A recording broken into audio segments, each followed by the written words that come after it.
안녕하세요 여러분. 오늘은 이탈리아 여행이 좋았던 6가지 이유를 이야기해 보려고 합니다. 제가 이탈리아 여행이 별로였던 이유라고 해서 영상을 2개를 올렸었는데요. 그 영상을 보시고 공감을 하셨다는 분들도 있고 참고하시겠다는 분들도 있었어요. 또 한편으로는 가기 싫어진다, 좀 꺼려진다 라고 하시는 분들이 있었어서 이탈리아 여행이 다른 나라보다 좋았던 이유 5가지를 이야기하려고 합니다. 이탈리아가 다른 나라보다 좋았던 첫 번째 이유는요, 바로 주방이에요. 저는 여행을 가면서 맛집을 가는 것도 좋아하지만 제가 직접 요리를 해서 먹는 것도 좋아합니다. 근데 이탈리아가 좋았던 점은 진짜 주방이 거의 풀 세팅이었어요. 이런 조리기구는 어디에 쓰는 거지? 이거 한국에 들여오면 좋겠다 라는 조리기구들이 주방에 막 있는 거죠. 그런 게 있으면 요리할 맛이 나잖아요. 다양한 모양의 국자들, 다양한 종류의 접시들 이러면 진짜 요리해보고 싶잖아요. 사실 다른 나라 주방에는 가위조차 없는 경우가 많은데 이탈리아에서는 진짜 풀 세팅에 파스타 물 뺄 때 쉽게 빼라고 세면대에 딱 맞춰지는 그 조리기구까지. 진짜 이거 진짜 괜찮은데 이게 이렇게 돼 있거든요. 그러면 싱크대에 안 맞잖아요. 이거 이렇게 늘려가지고 싱크대에 맞게 해서 이제 파스타 면을 넣는 겁니다. 감동이었어요. 이탈리아 문화는 굉장히 가족 중심의 문화가 발달이 되어 있는데 그러다 보니까 가족 대대로 내려오는 레시피 하나쯤 가지고 있는 게 어색하지 않거든요. 이렇게 남녀노소 가리지 않고 요리에 관심이 있다 보니까 이렇게 풀 세팅된 주방이 당연하게 된 것 같아요. 그러니까 기본 세팅이라고 되어 있는 게 굉장히 하이 스탠다드라는 거죠. 굉장히 요리할 맛이 나게. 이것이 이탈리아 여행이 좋았던 첫 번째 이유입니다. 그리고 이탈리아 여행이 좋았던 2번째 이유는요, 바로 마트의 식자재입니다. 이거는 첫 번째 이유와도 연관이 되는데요. 현지에서 요리하는 게 좋다고 이야기를 했잖아요. 그러면 마트에 가야죠. 딱 마트에 갔는데 뭐야? 진짜 제가 한 번도 못 본 그런 야채가 막 있는 거예요. 진짜 생전 못 보던 것들 있어요. 정말 신선하고 다양한 그 식자재들. 이 이탈리아가 음식 문화가 발전한 이유가 여러 가지가 있겠지만 태양 일조량이 강하고 날씨가 좋아서 굉장히 다양한 식자재가 재배가 가능해서라고 얼핏 들은 적이 있거든요. 근데 이제 그거를 어디 기사에서 읽거나 그래도 와닿지가 않았는데 딱 마트에 가가지고 그 정말 풍부하고 신선한 그런 야채와 식자재들을 보니까 맞구나 라는 생각이 들었어요. 이탈리아의 음식 문화가 굉장히 발달되어 있다라는 걸 저는 이런 음식점에서 느끼기보다는 이런 마트에서 오히려 더 많이 느꼈습니다. 여러분도 이탈리아 가시면 꼭 현지인들이 많이 가는 대형 마트에 꼭 한번 가보세요. 그리고 거기서 식자재 사가지고 요리도 좀 해보시고요. 그 파스타가 정말 굵기별로 세분화되어 있어가지고 나와요. 수치별로 있었어요. 얇은 면, 중간 면, 굵은 면 이런 게 아니라 딱 정확히 수치별로. 그러니까 자기가 선호하는 면을 정확히 찾을 수가 있는 거죠. 짜자잔, 면을 골라야죠. 저는 정말 큰 매력이라고 생각합니다. 그리고 그 신선한 올리브. 제가 이탈리아를 사실 다시 가고 싶었던 거는 멕시코에서 이렇게 소스가 많이 가미되고 이런 것을 먹다 보니까 뭔가 천연의 신선한 맛 이런 거를 먹고 싶더라고요. 그때 딱 생각난 게 이탈리아의 그 올리브를 먹고 싶었는데 너무 행복했습니다. 프로슈토랑 이탈리아 와인을 딱 마시면 참 좋죠. 네. 그리고 이탈리아 여행이 좋았던 3번째 이유는 야경입니다. 어느 나라건 야경이 안 이쁜 나라가 있겠습니까? 그런데 이탈리아는 확실히 밤이에요.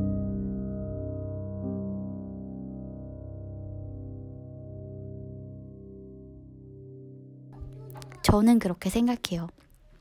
이게 제가 이탈리아 여행이 별로였던 이유 중에 하나가 너무 단체 관광객이 많아가지고 좀 그런 유적지나 그런 장소에 집중을 못하게 되는 게 있다고 이야기를 드렸잖아요. 네, 근데 이제 밤이 되면 그 단체 관광객들이 꽤 이렇게 빠져요.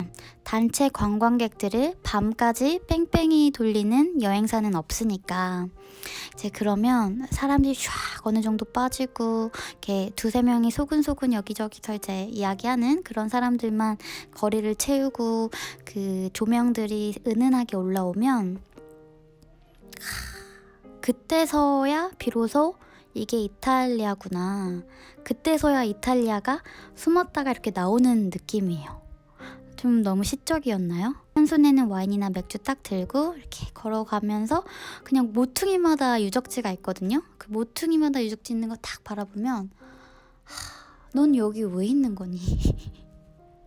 너 왜 함부로 이렇게 아무 곳에나 있으래? 이렇게 뭐 이쁜 애가. 이런 느낌이 든답니다. 그런데 아무래도 밤에는 조심을 해야겠죠. 저는 로마는 이번 여행 아니고 예전에 제가 20대 초반에 갔었는데 로마는 조금 밤에 약간 무서운 느낌이 좀 들었던 것 같아요. 제가 어렸어서 그랬나? 들은 이야기가 많아서 그랬나? 이제 로마가 소매치기로 좀 유명하잖아요. 그리고 좀 지저분하고 냄새도 좀 났던 것 같고 그런데 피렌체는 좋았어요. 피렌체 좋았고요. 그리고 베네치아 좋았어요. 네. 로마는 확실히 좀 지저분하다, 쓰레기도 많다 이런 생각이 들었는데 제가 갔던 피렌체나 베네치아에서는 별로 그런 느낌 못 받았던 것 같아요. 참고로 뭐 다른 이야기를 하자면. 그리고 이탈리아 여행이 좋았던 네 번째 이유는요. 바로 바다입니다. 이탈리아? 유적지 보러 가는 곳 아니야? 웬 바다? 바다 하면 그리스 가야지. 이 이탈리아를 여름 휴양지로 선택하는 이유 중에 대부분은요. 뭐 저는 80%라고 생각을 하는데요. 바로 그 지중해의 바다. 이번에 칭que 테레 갔거든요. 좋더라고요. 좋았어. You know it still hurts a little bit, but not that much. 좋았어요. 네, 칭que 테레 참 좋았어요. 근데 이제 칭que 테레는 숙박비가 굉장히 비싸요. 그래서 저는 숙박을 칭que 테레 딱 그 마을 한 곳이 아니라 조금 떨어져 있는 곳에 잡고 매일 차를 타고 가가지고 기차 타서 이렇게 갔거든요. 근데 만약에 숙박비만 진짜 저렴하다면 거기서 한 달은 살고 싶은 그런 정말 아름다운 곳이에요. 거기서 트레킹도 할 수도 있고요. 그리고 여름에 거기서 다이빙하고 수영도 할 수 있고요. 네, 저는 이탈리아의 바다 참 좋았습니다. 그리고 칭que 테레를 말고도 그 해변가를, 이탈리아는 우리나라처럼 반도죠. 그 해변가로 굉장히 아름다운 도시들이 많으니까 검색을 해보시면 좋으실 것 같아요. 그리고 칭que 테레에서 나는 와인이 유명해요. 그 와인도 진짜 맛있으니까 꼭 마셔보시길 바랍니다. 그리고 이탈리아 여행이 좋았던 다섯 번째 이유는요. 젤라또예요. 젤라또. 사실 저는 아이스크림을 엄청나게 좋아하는 타입은 아니에요. 이탈리아 가시면 1일 1 젤라또 하시는 분들이 있는데 저는 그러지는 않았어요. 젤라또가 엄청 저렴한 건 아니거든요. 근데 제가 이제 그 중세 도시에 그 막 상을 엄청 받았다는 막 그 붙여놓잖아요. 상 받으면 막 여러 사람이랑 사진 찍고 막 이렇게 벽에 붙여놓잖아요. 유명한 분이신가 봐요. 그 젤라또 집에서 먹었어요. 웬걸? 역시 상은 아무한테 주는 게 아니더라고요. 진짜 맛있어. 진짜 맛있네. 진짜 맛있어. 미쳤어요. 정말 이렇게 되는 맛? 뭐야? 이 맛은? 뭐야? 무슨 짓을 한 거지? 맛도 굉장히 다양하고 진짜 맛있었어요. 아이스크림 좋아하시는 분들은 젤라또 상 받은 가게들이 있을 거예요. 저는 하나를 갔지만 그런 곳 검색해서 그런 투어를 해보시는 것도 어떠실지 라는 생각이 듭니다. 네. 그리고 이탈리아 여행이 좋았던 여섯 번째 이유는 5개만 원래 생각했는데 이건 꼭 이야기를 해야겠어요. 와인이에요. 여러분 와인하면 프랑스만 생각하시잖아요. 아니에요. 이탈리아 와인도 굉장히 좋습니다. 특히 그 토스카나 지방 쪽에 와이너리들이 있어요. 사실 제 목적은 그 와이너리 투어를 하는 거였는데 아무래도 토스카나 시골 마을들은 차를 가지고 이동을 해야 하니까 그게 쉽지가 않더라고요. 아무래도 와이너리는 가서 시음하고 이러는 게 목적이잖아요.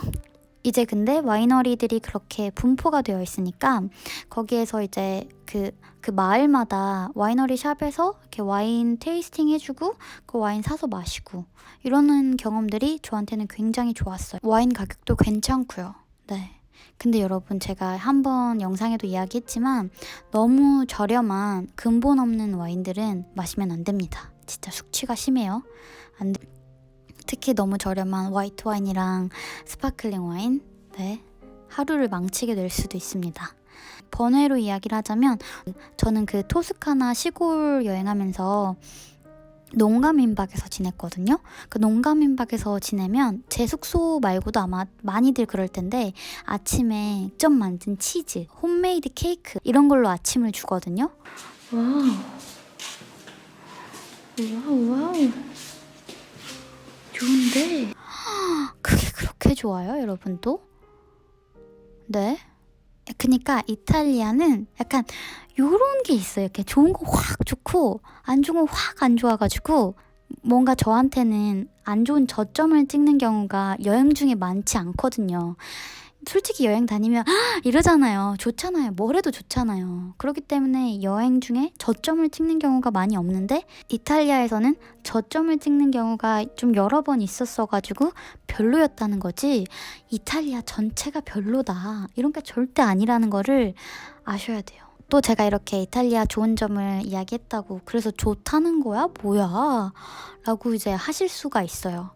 그래서 좀 정리를 드리자면 저는 여행 중에 가장 중요한 요소 중에 하나가 날씨랑 그리고 사람이에요. 사람이 없으면 사실 그 여행지가 그 여행지지라는 생각이 들 수도 있을 거라고 생각이 들거든요.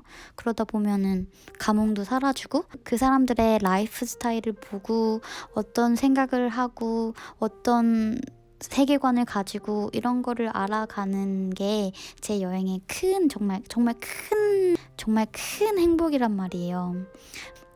그런 부분에서 제가 이탈리아 여행이 좀 별로였던 게 있다라는 거지. 나는 만약에 어디 가서 사람 좀 나랑 안 맞더라도 뭐 이쁜 거 보면은 기분이 좋고 난 그런 거 전혀 신경 안 쓴다. 이러면 저는 이탈리아 정말 좋다고 생각해요. 네. 우리 음식점 가도 사람마다 기준이 다르잖아요. 어떤 사람은 아무리 맛있어도 조금만 들어워도 질색팔색 다시는 안 가 이렇게 되는 거고 어떤 사람은 좀 지저분하고 종업원도 불친절한 것 같은데 이건 너무 맛있잖아. 이건 다 신경 안 써. 이런 사람도 있는 거고. 그래서 제가 이탈리아 여행이 왜 별로였고 왜 좋았는지 이거를 자세하게 이야기를 드리는 거예요. 제가 누군가가 이탈리아 여행 어땠어요? 라고 물어봤을 때는 나한테 중요한 기준에 맞춰서 저한텐 별로였어요 라고 말할 수 있는 거거든요. 그래서 여행지를 추천을 하고 추천을 받을 때는 최대한 이런 디테일들을 공유하는 게 정말 중요한 것 같아요. 여러분도 이탈리아 여행이 좋았던 점, 안 좋았던 점이 있다면 아래 댓글에 공유해 주셔가지고 많은 분들이 정보를 공유할 수 있으면 좋겠습니다. 그리고 제가 4분 만에 보는 이탈리아 여행 주의사항 이거를 올렸는데 굉장히 반응이 좋아요. 이탈리아 여행 가시기 전에 한번 꼭 보세요. 이탈리아 여행을 안 가시더라도 재밌는 영상이라고 저는 생각해요. 뭐 이렇게 어이없는 이런 경우가 있어? 라는 것들이 있거든요. 그래서 이 말은 이탈리아를 안 가시더라도 봐주셨으면 한다는 이야기고요. 근데 제가 이 영상에 정확히 설명을 못 드린 게 있어요. 팔찌에 관한 건데요. 팔찌 판매하는 사람들 조심하라고 이야기했더니 그럼 팔찌를 비싸게 판다는 건가요? 바가지를 씌운다는 건가요? 라고 여쭤보셨어요. 그 수준이면 안 사면 그만이죠. 그냥 이렇게 걷고 있으면 그 팔찌를 사라고 와요. 그럼 안 사면 그만이잖아요. 근데 그냥 채워요. 일단 채우고 봐. 그리고 나서 얼마에 살래? 뭐 이렇게 물어보는 경우도 있고 거의 강매. 근데 이게 팔찌 말고도 이런 식으로 약간 뭔가를 강매를 하려고 하는 사람들이 꽤 많거든요. 근데 이거와 관련해서 재밌는 일이 있었는데 이탈리아 밀라노에서 호스트랑 이렇게 걷고 있었는데 어떤 사람이 와가지고 저 말고 호스트한테 강매를 하려고 하는 거예요. 이탈리아 현지인인데 저는 관광객들한테만 그럴 줄 알았거든요. 그래서 너한테도 그래? 그랬더니 그런다고. 그렇게 이제 길거리에서 뭔가를 판매를 하고 강매를 하려고 하는 사람들이 대부분 현지인들이 아니라 외국에서 넘어온 친구들이어가지고 현지인이랑 관광객을 잘 구분을 못하는 그런 게 있는 것 같았어요. 근데 현지인 입장에서는 얼마나 귀찮아요? 그쵸? 그 현지인 입장에서는 그 이탈리아가 진짜 관광 대국이잖아요. 그러다 보니까 현지인들도 계속 그런 관광객 취급을 받아야 된다는 것 자체가 좀 좋아 보이진 않았어요. 그리고 또 하나 주의할 사항이 그 비둘기들이 막 몰려있는 곳들이 있어요. 그러면 어떤 사람들이 와가지고 비둘기 밥 주라고 이렇게 줄 거예요. 절대 받으시면 안 돼요. 그거 받는 순간 덤탱 뭐 이 비둘기 모이가 뭐라고 그리고 뭐 그냥 준다는데 이렇게 해서 비둘기 모이를 주잖아요. 그러면 이제 모이값 내놓으라고 할 거예요. 큰일 나죠? 안 되죠? 모이값으로 막 한두 푼 바라는 게 아니거든. 이미 모이 줬는데 어떡해? 그러면 처음부터 물어봤어야지. 자, 그러면 이탈리아 여행 정주행 가보실까요? 뭉